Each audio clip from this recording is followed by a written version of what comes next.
Ma na na na na na na na na na na na. Na na na na na na na na na na na na. Hey everyone, this is Chris, and you're watching One Cross Video, aka 2099 OCR video, aka One Cross Radio video. I don't know the name yet. But we are back with a new video. And it's going to be potentially the start of a sub-series. I might incorporate it onto the podcast proper at some point, but it's kind of a fun thing to look at. It's light, it's harmless, or it should be, and we need more of that. And this is also actually inspired by a couple different things. One, this kind of carries on from our most recent episode of the podcast proper, where we were looking at where franchises should go, and I kind of made my pitches there. It's also partially inspired by the YouTube channel and series Reboot It. And it's just kind of fun to think about. So this is kind of called, I'm looking at this and calling it Make Your Pitch. And it's the idea of, if you, like, we eliminate the reality of the situation, the budgets, this is pie in the sky, and it's like, hey, you're at a studio and you get to make a pitch about a property that you would like adapted for the first time, or readapted, or remade, or rebooted, what have you. It's just kind of fun to look at, like, hey, what would your tone be? Where would you go? Who would you get in charge? Who would you cast? That kind of thing.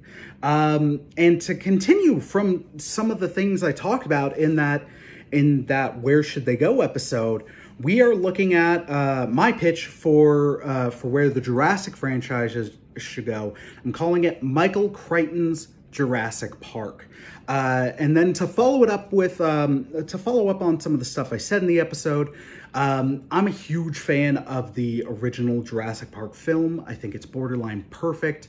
And adapting this show, like adapting the book, is in no way to disparage the original film, but it is very different from the book. Not so different that you're like, oh, you're just slapping on a character's name and they don't resemble at all who is in the book, but it's also different enough that you can get something else from it.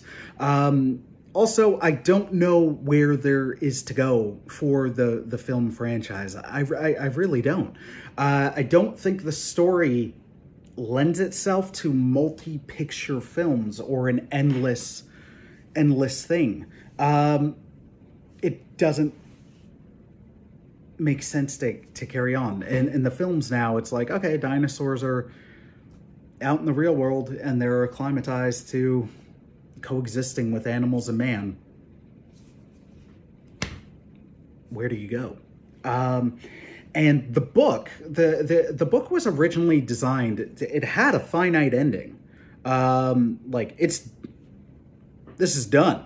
And then because of how successful the book was, and then how much fans enjoyed the book, but then especially how successful the film was when it came out in '93, there was a lot of renewed interest in the book, but then fan demand for another book and studio demand for another book. And author Michael Crichton had never written a sequel before, but because of the goodwill towards the book and then the film and then the fan and studio demand for it, he authored The Lost World. And The Lost World as a book can exist after the ending of Jurassic Park. It's separate enough that it can, but it's still connected. Even though Jurassic, the novel, had a finite ending, or not finite, but a very firm ending, The Lost World existed, and it made sense that it existed, and it has an implied ending, an implied firm ending. So film-wise, they'd be like, okay, you can get 2, but 3? Anyways, So that's where I think the franchise, the only place for fertile ground for it is the stuff that wasn't adapted from the novels. And the novel is, like I've alluded to, it's very different from the film. The novel would be R-rated, or it would be along those lines. So my pitch would be to make it a 6 to 8 episode miniseries, and the episodes will probably be about an hour to an hour and a half each. Now, the audiobook is 12 hours. But you'd have to readapt and recontextualize some of the stuff because it's like first person POV, narrator insertion, giving the background. So you'd have to rework that stuff. But I think it would lend itself to a 6 to 8 episode miniseries. And of course, if you're in the development and you're fine, like, no, 9 would be better, 10 would be better, or closer to 6 would be better. The story dictates the episode length, not the other way around. Or it shouldn't. So on paper, it's a 6 to 8 episode miniseries. Like I said, runtime is 60 minutes to an hour and a half per episode. I love this novel. It's one I revisit about once a year, and increasingly every time I revisit it, I'm like, that's the episode break.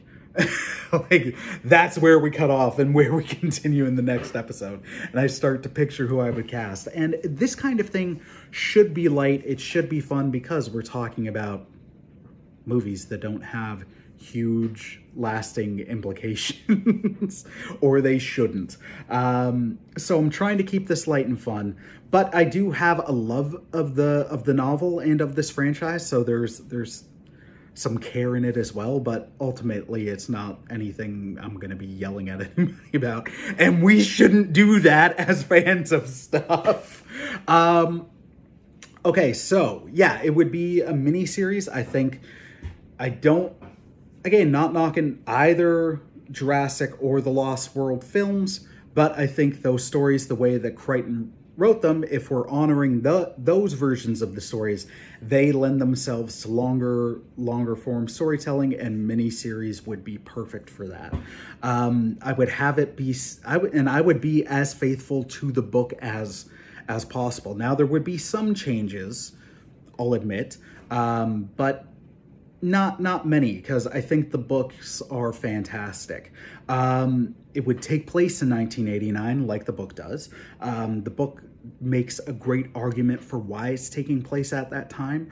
The intersection and advancement of the technologies, where it's like, okay, yeah, it could be secret enough that someone would be doing this, and it would be hush hush.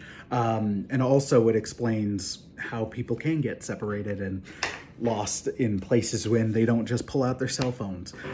So it would deliberately have it take place in 89, where you can lean on where technology was in the past, where it's also not a full-on like period piece or anything. And I would, like I said, adapt it mostly faithful to the novel. The only things I change from the novel, they're personal preferences. I would change Lex. In the book, Lex was the younger sibling, and she was a child in an overall scary situation, and then having sibling dynamic with her older brother, and she could get very, very grating at points. I know that's not the case for everybody, but it seems a lot of fans of the book did find Lex annoying, and I'd want to take that back a bit. I'd want to change that a bit, because I think there is a likability to Lex. So I try to make her more empathetic, like they did in the film.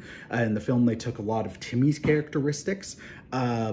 So I wouldn't do that, but I would take some of, I'd maybe take some of movie Tim or whatnot and apply it to Lex in this, so she'd be more likable than she was in the book. I'd also change Nedry a bit. In the book, Nedry's described as fat and slobby. Now, you could be like, Chris, you're being sensitive. I'm a little bit of a larger fella, and I don't think we need to be the person who's like got the the food leftovers on their hands at the computer to be the fat person. I think it could be a thinner person, and you could still have like, oh, they're a slob. The slob doesn't need to be the fat person. So I changed that. I'll also say now, because later I'm going to dive into castings and why I don't have a casting for Nedry, just because I can't, because I'd want to change the role a little bit. Well, he's still Nedry from the book, but he doesn't have to be the larger person. I don't have anybody in mind for that.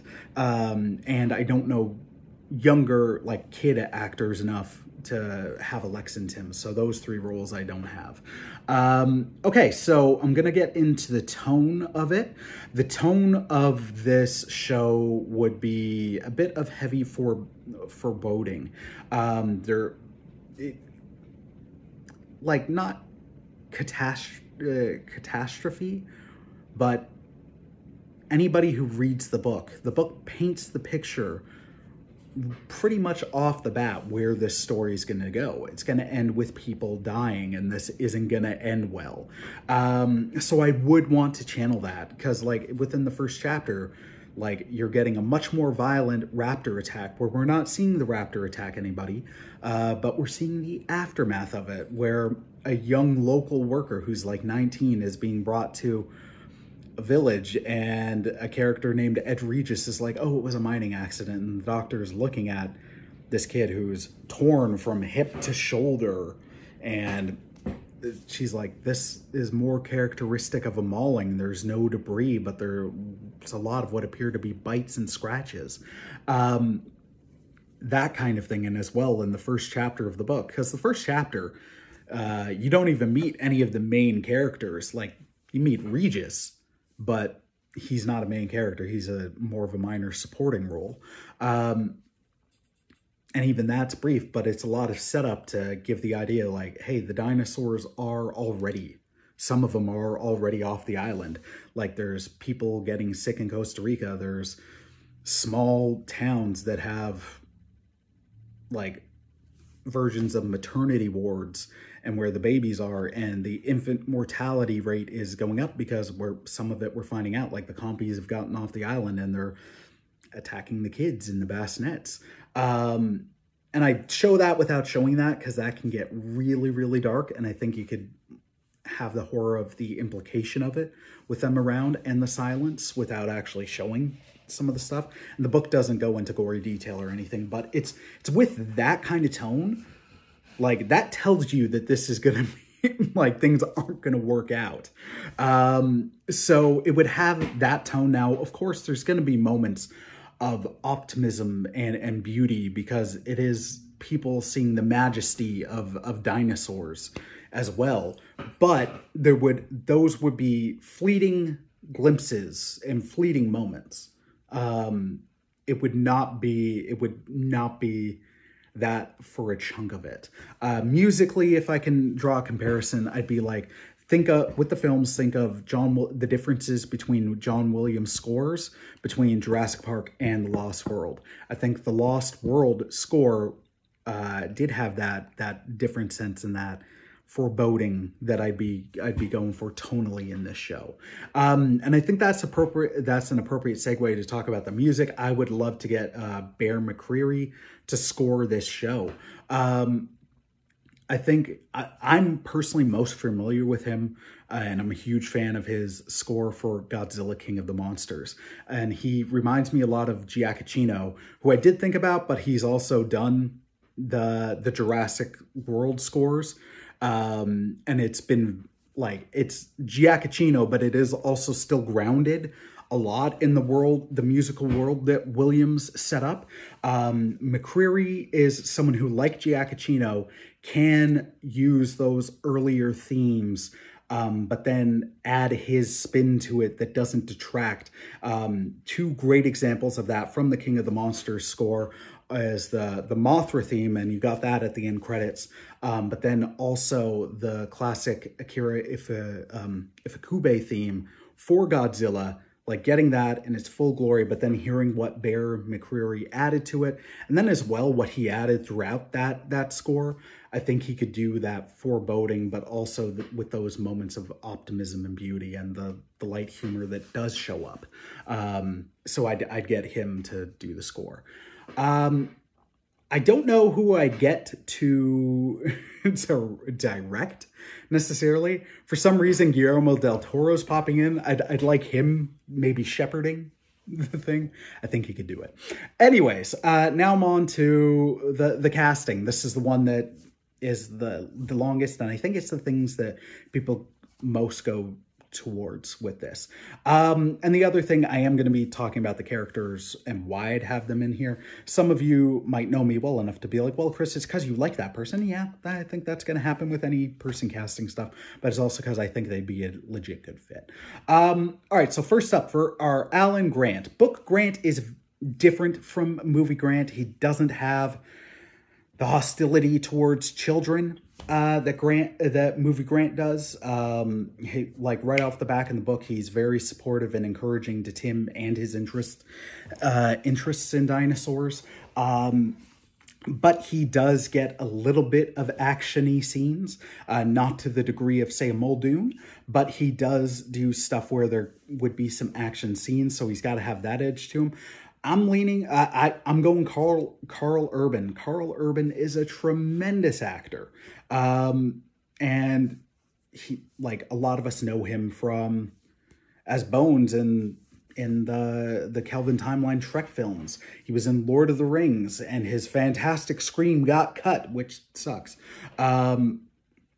And then, of course, he's in The Boys and Dredd. And part of why I'd like to see him as Alan Grant is, one, I can just picture him in that role. But two, not Fassbender, although he's on my list. Urban now, I think, is mostly known for The Boys, and where he's gruff and very, very curse heavy. And Grant has moments of genuine care for the children, for the kids in that. So I think I'd like to see, Urban's got range, and Grant would afford him the opportunity to show that range a bit. And I think he'd just be a stellar casting for it. I accidentally said Fassbender because Michael Fassbender, who I'm a huge fanboy of, is who I'd have as Ian Malcolm. I think Michael Fassbender is a tremendous actor no matter what he does. He can elevate the bad material he's in. He might not be able to save it, but he can elevate it to a degree, and he always brings such a great performance. Malcolm in the book is to a degree different from Malcolm in the film. I love Jeff Goldblum as Malcolm, but Malcolm in the film, Jeff Goldblum brought the arrogance of Malcolm, but it came off as very, very charming. Michael Fassbender, I think, would be able to bring the arrogance of I'm right and I know I'm right and keep it as arrogant. Michael Fassbender is charming, but you could also believe the arrogance that is part of Malcolm, that kind of got lost in that original translation. And like I said, I love Goldblum's interpretation of Malcolm, but I think Fassbender could bring a bit more of that self-confident arrogance that I'm the most correct person in this room, and still be likable at the same time, but still great on you. Especially in those scenes later where you'd be adapting, like Malcolm post-Rex attack is awake and alert, but then later on morphine and getting into heavy philosophical conversations and all that, and Fassbender would eat that up and rock it. And also, with one of my other castings, it's to right a wrong from a real movie, so I'll get there. Next up is Ellie Sattler. So book Sattler is younger than movie Sattler. In the book, Grant, I believe, is late 30s, early 40s. I think late 30s. And most characters are late, like they're mid to late 30s. Sattler, I think, is supposed to be mid 20s. She does not have a romantic dynamic with Grant. She looks young, she's attractive, but she's also someone in the field, in the dirt, and then later running around like messing with trying to trick raptors and stuff. So you got to have someone who's got that stunning quality, but also that every person quality. And this is going to seem like I'm picking on somebody, but it shouldn't be a Denise Richards, James Bond situation where it's Denise Richards is a nuclear scientist, but nobody buys it. And that's fair. Also, the thing with the Jurassic book that I like is very few characters have like firmed racial backgrounds or anything like that. So most of us, and I think a lot of people in the movies, it shows like a lot of these characters are just casted Caucasianly. So I'm taking that liberty of like, well, they don't have to be, to add some diversity, but also not just because of the diversity, because I like immediately these people sprang to mind, and more so than any Caucasian actresses.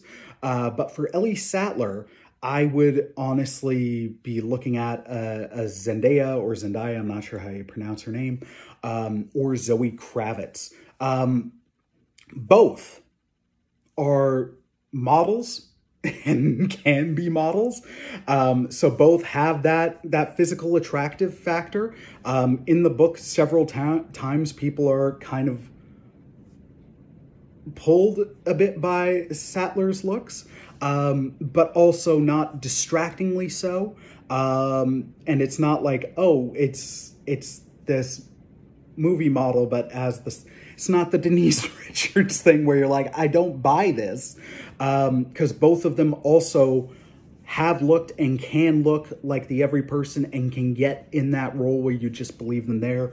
Zendaya showed that so much over Dune, but also the 3 spider flicks she was in, and Zoe Kravitz as well showed that in the Batman and other things she's done. And also they both look younger, not too young, but also younger, where I'd be like, yeah, I could buy them in their mid-20s. And that they have a close relationship, but that's like a student-teacher, student-professor relationship, not in a gross way, with Carl Urban's Grant. And that they'd have a life off to the side, because Sattler in the book is Grant's student. She's like a late college student. She's doing her degree and everything. So I think Zendaya or Zoe Kravitz could not only play book Sattler to a T, I think they could knock it out of the park. Pun not intended. Next up is Muldoon. Muldoon, I'm going Liam Neeson. Muldoon in the book is a game warden. He's a guy who's got a lot of experience hunting, and I think he's also been involved in zoos in different ways than another character later. And he's grizzled and he's gruff, and he's at one point a drunk because he's drinking as the situation gets worse. And Liam Neeson has the acting chops for it. And I honestly just can't picture anybody else for it. I think Liam Neeson would slot in that role. Muldoon's also supposed to have a little bit of an older edge to him. 3 characters in the book, I'd say, seem to be outside of that mid to late 30s range. Aside from Sattler and the kids, most people just seem to, in that description, they seem to be there.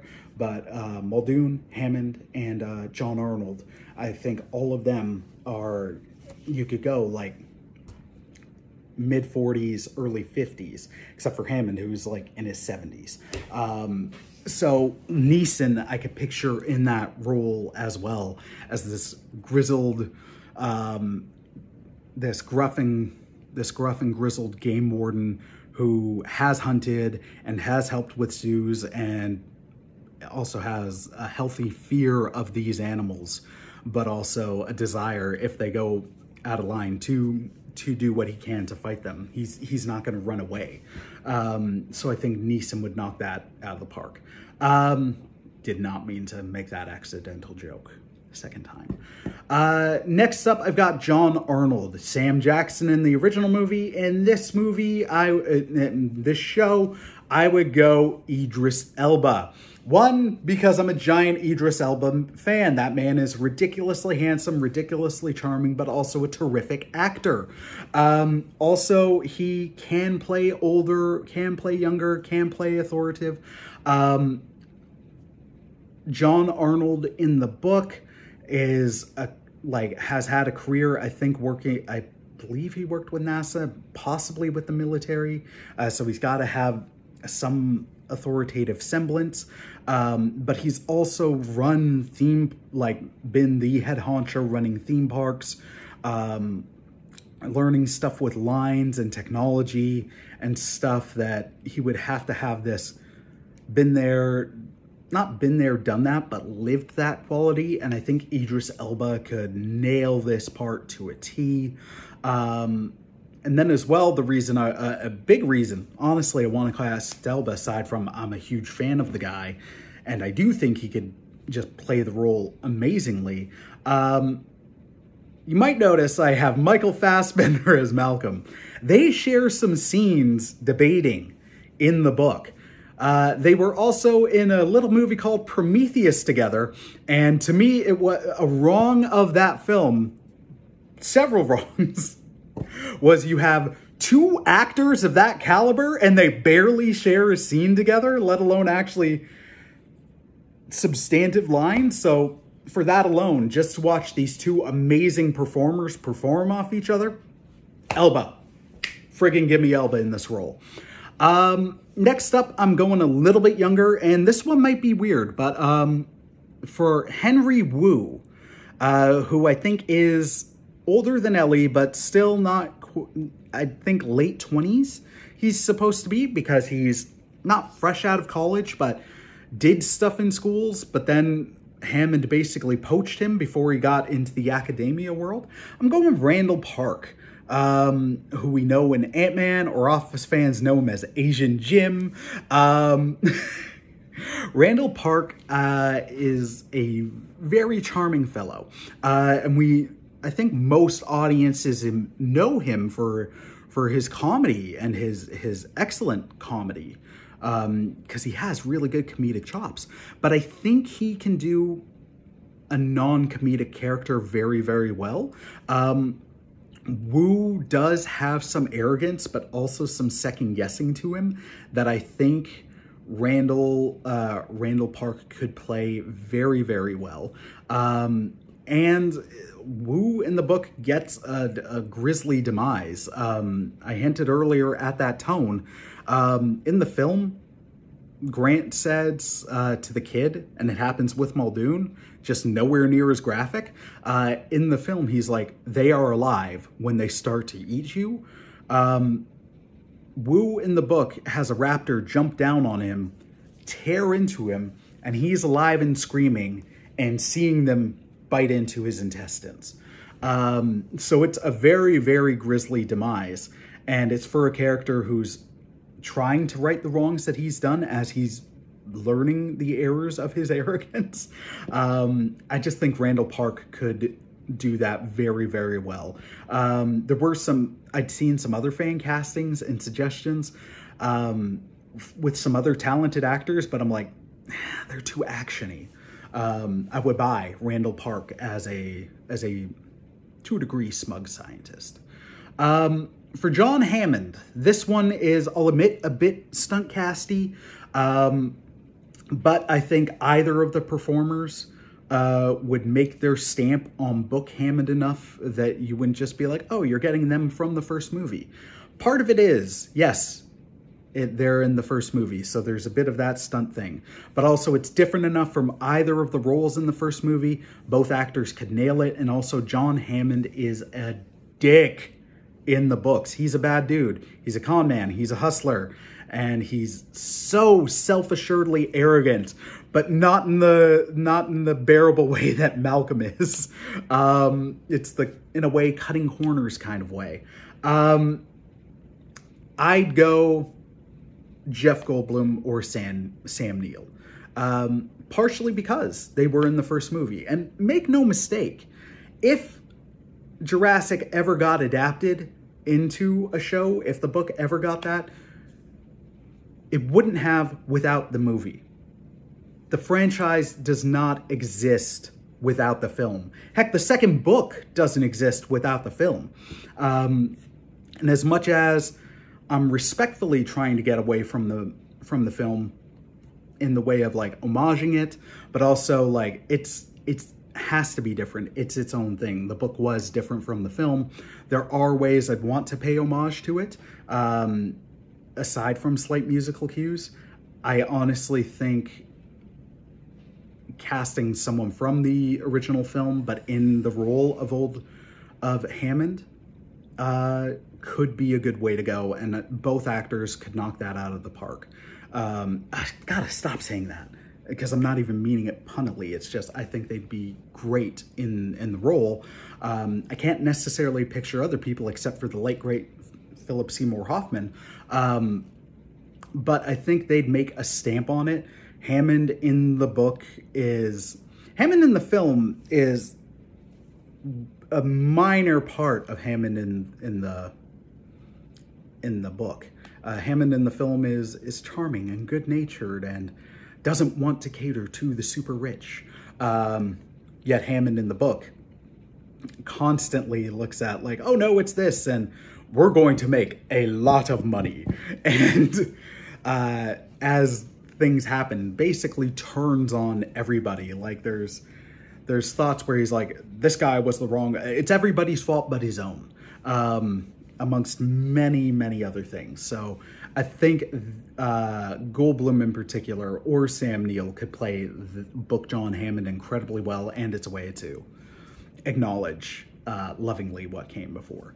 For the character of Ed Regis, who does not have a movie counterpart, Donald Gennaro in the film got an aspect of Ed Regis's death from the book. So Ed Regis is a character who I think is supposed to be early 30s, but he's a PR person, and he's doing a lot of the public. He's getting ready to do the opening of Jurassic, and he's a like PR worker, but Hammond is getting him to do other things that aren't his job, and it's annoying to him.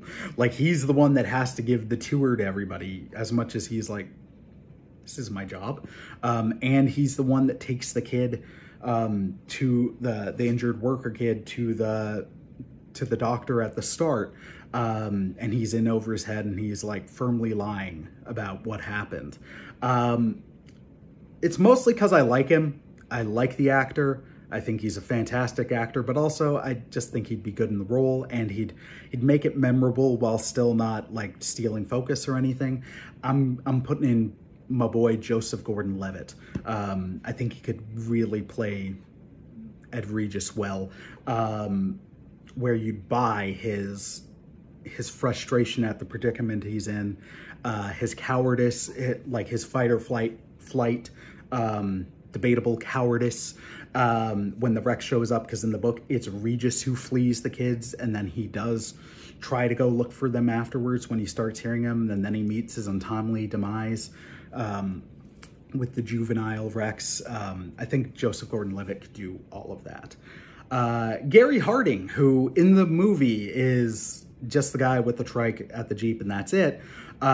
He does have more of a role, more of a supporting role in the book. In a way, this could be anybody, so I'm not like married to it being this actor. But as soon as I saw the name, I'm like, yeah, why not? Because this guy is supposed to be, again, someone a little bit older, has experiences as a doctor with animals, has that layer of authority and proactiveness. I'm going Christopher Maloney, aka Elliot Stabler from SVU and whatever his Law and Order show is. I don't know why, but as soon as I saw him, I'm like, yeah, no, that works. He's one I'm not like absolutely like, yes, it has to be him, but I can't think of anybody else now that I've thought of him. Next up, we're going Lewis Dodgson, or I don't know how to pronounce his name, Dodgson. This guy has a smaller role in this book, but he plays an important role in The Lost World. And of course, if they were making Jurassic Park and it was done well and it was honoring the book, I'd be like, friggin' yes, do The Lost World. So this guy would also be in that one. I'm going with Logan Marshall Green, which might be a weird casting, but Dodgson, he's a devious, douchey fellow. And I think Logan Marshall Green could play that very, very well. He could play the smarminess of Dodgson now, like in this role, but then in the role in The Lost World. Also, I'm a fan of the guy. He was, even though the material he had to work with wasn't great in Prometheus, he was really good in that. And then anybody who's seen Upgrade, he was dope in Upgrade. And Upgrade is dope, and it was too under the radar. Watch Upgrade. So I think he could be a good